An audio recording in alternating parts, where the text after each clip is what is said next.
Merci. C'est un honneur de m'adresser à un auditoire de si haut calibre, tous et toutes supporters de l'action d'adaptation au changement climatique en Afrique.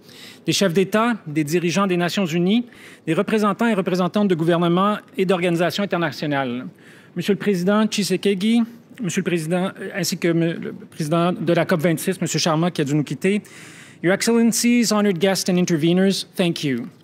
I am very proud to be here on behalf of Prime Minister Trudeau and Canada. Et d'ajouter ma voix aussi à celle des pays qui s'expriment aujourd'hui en faveur des pays africains. La triple crise des changements climatiques, de la perte de biodiversité et de la pandémie de la COVID-19 fait de cette période un véritable défi dans l'histoire de l'humanité. Des défis qui ne connaissent pas de frontières. Et dans le contexte de l'Afrique, leur urgence est encore plus grande. If we do not act with appropriate haste, farmers and workers will face more heat waves. Cities and other settlements will face more rainfall. De nombreuses communautés en Afrique sont déjà confrontées à des stress climatiques dans les domaines de l'agriculture, de la santé, de la nutrition et des conditions de vie. Les gens fuient vers des communautés surpeuplées et à haut risque, ou bien ils se lancent dans de dangereux voyages de migration. Nous sommes nombreux ici à connaître ces réalités. Alors, que faire?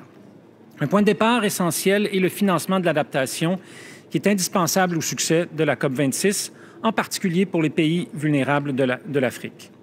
That's why Canada has doubled our international climate finance to $5.3 billion earlier this year. From within this contribution, I'm proud to announce 3 new adaptation finance commitments at COP26. First, we'll continue our support to the Least Developed Countries Fund by contributing $37.5 million over 5 years in order to help some of the most vulnerable nations adapt to climate change. Second, we will make our first ever contribution of up to $10 million to the Adaptation Fund. And third, we will also provide up to $10 million for the National Adaptation Program Global Network, which will help developing countries create and implement adaptation plans to protect against the worst impacts of climate change. I'm also pleased to announce today that we will increase our provision of funding towards climate adaptation to at least 40% to help developing countries build the capacity to tackle climate change and become more resilient. Cette contribution complémente les 133 millions de dollars au Fonds Canada Banque africaine de développement pour le climat, qui vise à renforcer les droits économiques des femmes et leur participation à l'action climatique. Cela fait partie d'une approche de l'aide en Afrique qui poursuit notre politique d'aide internationale féministe.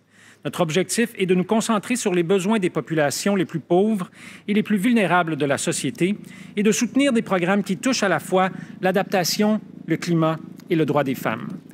Climate adaptation is unlike many other aspects of our efforts to contain global warming. It is about climate change as people experience it on their doorsteps, of their homes and in their communities. It's about how human beings can achieve a decent quality of life in the face of unprecedented climatic upheaval. We're here at COP. We must remember that ensure adaptation also reaches the people who need it the most, where they need it the most. Thank you. Merci beaucoup.